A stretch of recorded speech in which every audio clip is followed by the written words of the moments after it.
కార్తీక దీపం 2 నేటి ఎపిసోడ్లో జ్యోత్స్నకు దీప తలనొప్పికి మందు వేస్తుంది. పారిజాతం మరియు జ్యోత్స్నలతో దీప ఆటవిడుంబున పాల్గొంటుంది. కార్తీక్ పై కాంచనకు కొత్త సందేహాలు తలెత్తుతాయి.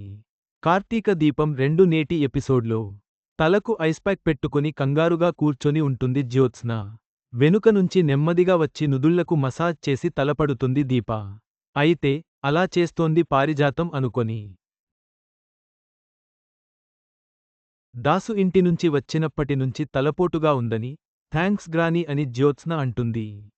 నీ చేయి పడగానే రిలాక్స్గా ఉంది. నీ చేతిలో ఏదో మ్యాజిక్ ఉంది గ్రానీ అని జ్యో చెబుతుంది. ఇంతలోనే అక్కడికి పారు రావడం చూస్తుంది. ఇది ఎవరు అనుకుంటుంది.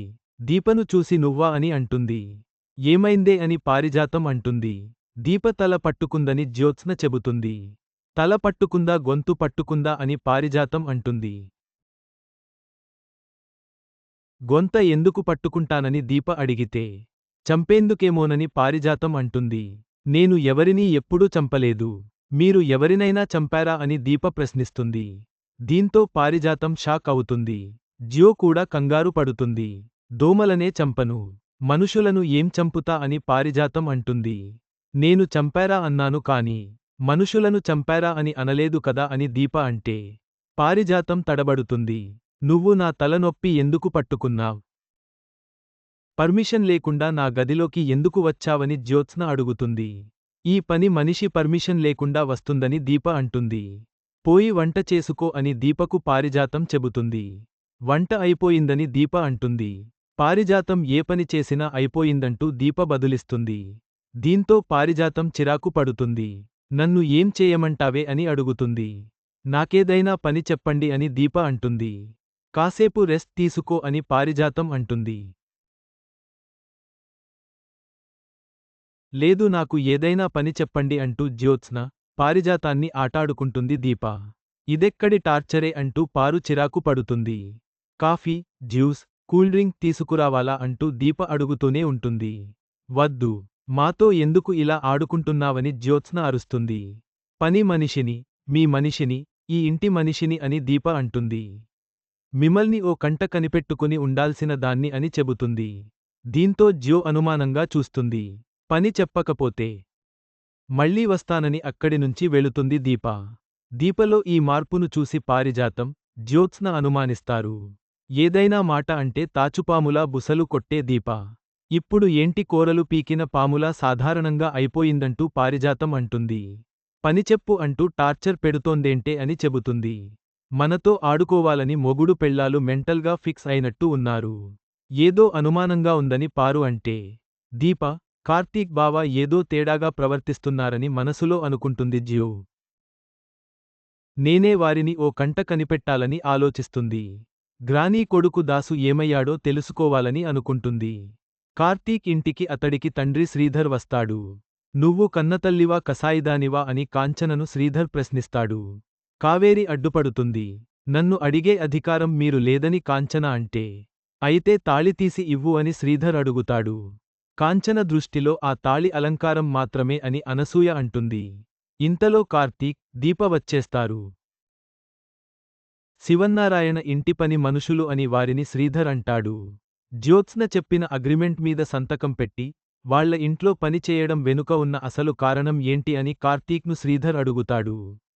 నిజానికి అదేంటో తెలుసుందామనే వచ్చానని ప్రశ్నిస్తాడు. సంతకం పెట్టేందుకు వెనుక ఉన్న అంతరార్థం ఏంటి అని అడుగుతాడు. ఖాళీగా ఉన్నట్టు ఉన్నావే అని కార్తీక్ వెటకరిస్తాడు. అనవసరమైన విషయాలు అడగకండి అని దీప అంటుంది. శ్రీధర్ను కావేరి, కార్తీక్, కాంచన, అనసూయ మాటలు అంటారు. పంచ్లు వేస్తారు. దీంతో మీ ఆడాళ్ల నోటికి అడ్డుపడడం కంటే వెళుతున్న లారీ కింద పడడం నయం. అదైతే ఒకేసారి తొక్కేస్తుంది. మీరు ముందుకు వెనక్కి తొక్కుతూ నార తీస్తారు అని శ్రీధర్ అంటాడు. తెలిసి ఎందుకు అని కార్తీక్ అంటే శ్రీధర్ తన మార్క్ మాటలతో కవర్ చేసుకుంటాడు. టైం అయింది. మాకు పనులు ఉన్నాయి. వెళ్ళండి అని కార్తీక్ అంటాడు. ఆ ఇంటికి వెళ్లడం వెనుక బలమైన కారణాలు ఉన్నాయి. చెప్పు అని కార్తీక్ను శ్రీధర్ అడుగుతాడు. నీకు చెప్పను అని కార్తీక్ అంటాడు. నువ్వు చెప్పొద్దు. నేనే తెలుసుకుంటానని చెప్పి శ్రీధర్ అక్కడి నుంచి వెళ్ళిపోతాడు. దీపను ఆ ఇంటికి ఎందుకు తీసుకెళ్లావని కార్తీక్ను కాంచన ప్రశ్నిస్తుంది. నేనే వెళ్ళానని దీప బదులిస్తుంది. నిజంగానే దీని వెనుక ఏదైనా కారణం ఉందా అని కాంచన అడుగుతుంది. ఆ పెద్ద మనిషి ఏదో వాగి వెళితే పట్టించుకుంటావా? నిజంగా ఏదైనా కారణం ఉన్నా నీ కొడుకు మీద నమ్మకం లేదా అని ప్రశ్నిస్తాడు. ఒక ఆడపడుచును తన పుట్టింటికి బహుమతిగా ఇవ్వాలని దీపను చూస్తూ కార్తీక్ అంటాడు. నాకోసం ఎందుకు అంత కష్టం పడుతున్నావని కాంచన అడుగుతుంది. అమ్మ కోసం చేస్తే బాధ్యత అని, బంధాలను మళ్లీ కలుపుతానేలా కార్తీక్ మాట్లాడతాడు. కార్తీక్ బాబుపై నమ్మకం ఉంచాలని దీప అంటుంది. వీళ్ల మాటలు చూస్తుంటే ఏదో చేస్తున్నారని కార్తీక్, దీపపై కాంచనకు డౌట్ వస్తుంది. అనసూయతో ఇదే మాట అంటుంది. దాని వెనుక పెద్ద కారణమే ఉందని అనిపిస్తోందని కాంచన అనుమానిస్తుంది. దీప మాటలు విన్నాక నమ్మకంగా అనిపిస్తోందని అనసూయ చెబుతుంది.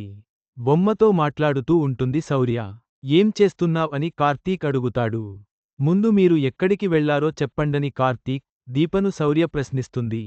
పని చేసేందుకు వెళ్లామని అంటాడు. మీ నాన్న నాకు తోడుగా ఉన్నాడంటూ చెబుతుంది. అందమైన పూదోటకు వెళ్లామని దీప అంటే, నన్ను అక్కడికి తీసుకెళ్లొచ్చు కదా అని శౌర్య అడుగుతుంది. ఏనాటికైనా నువ్వు అక్కడికి రావాల్సిందే రౌడీ అని కార్తీక్ అంటాడు.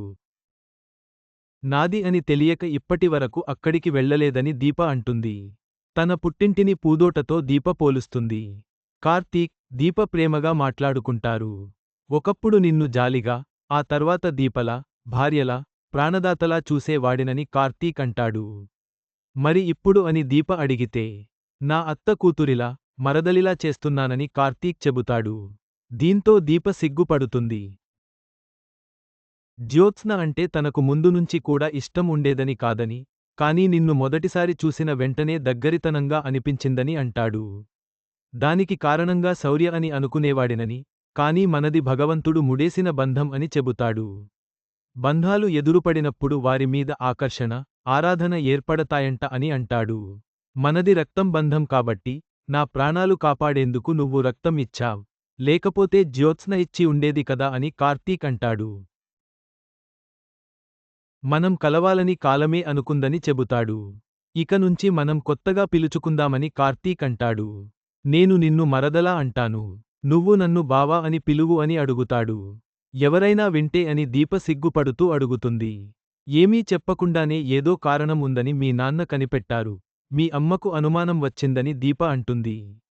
రానివ్వు దీప, మనం ఈ నిజం ఎప్పుడో ఒకసారి చెప్పేయాలి. అప్పటి వరకు కొన్ని చేయాలి అని కార్తీక్ అంటాడు. అలాగే కార్తీక్ బాబు అని దీప అంటుంది. కార్తీక్ బాబు ఏంటి? బావా అని పిలువు మరదలా అని కార్తీక్ అంటాడు. మరదలా? ఎవరు అంటూ అక్కడికి శౌర్య ఎంట్రీ ఇస్తుంది. ఎవరు ఆ మరదలు, ఎవరా బావ అని అడుగుతుంది. బావామరదళ్ల కథను శౌర్యకు చెబుతుంటాడు కార్తీక్. నా జీవితంలో ఇన్ని అద్భుతాలు జరుగుతాయని నేను ఊహించలేదు. మీరు బావ, నేను మరదలు. నేను మళ్లీ కొత్తగా పుట్టినట్టు ఉంది అని మనసులో సంతోషంగా అనుకుంటుంది దీప. దీంతో కార్తీక దీపం 2 నేటి ఎపిసోడ్ ముగిసింది. దీప ప్రవర్తనలోని మార్పుతో జ్యోత్స్న మరియు పారిజాతం ఆందోళనలో మునిగిపోతారు. కథలో కొత్త మలుపులు ఎదురు చూస్తున్నాయి.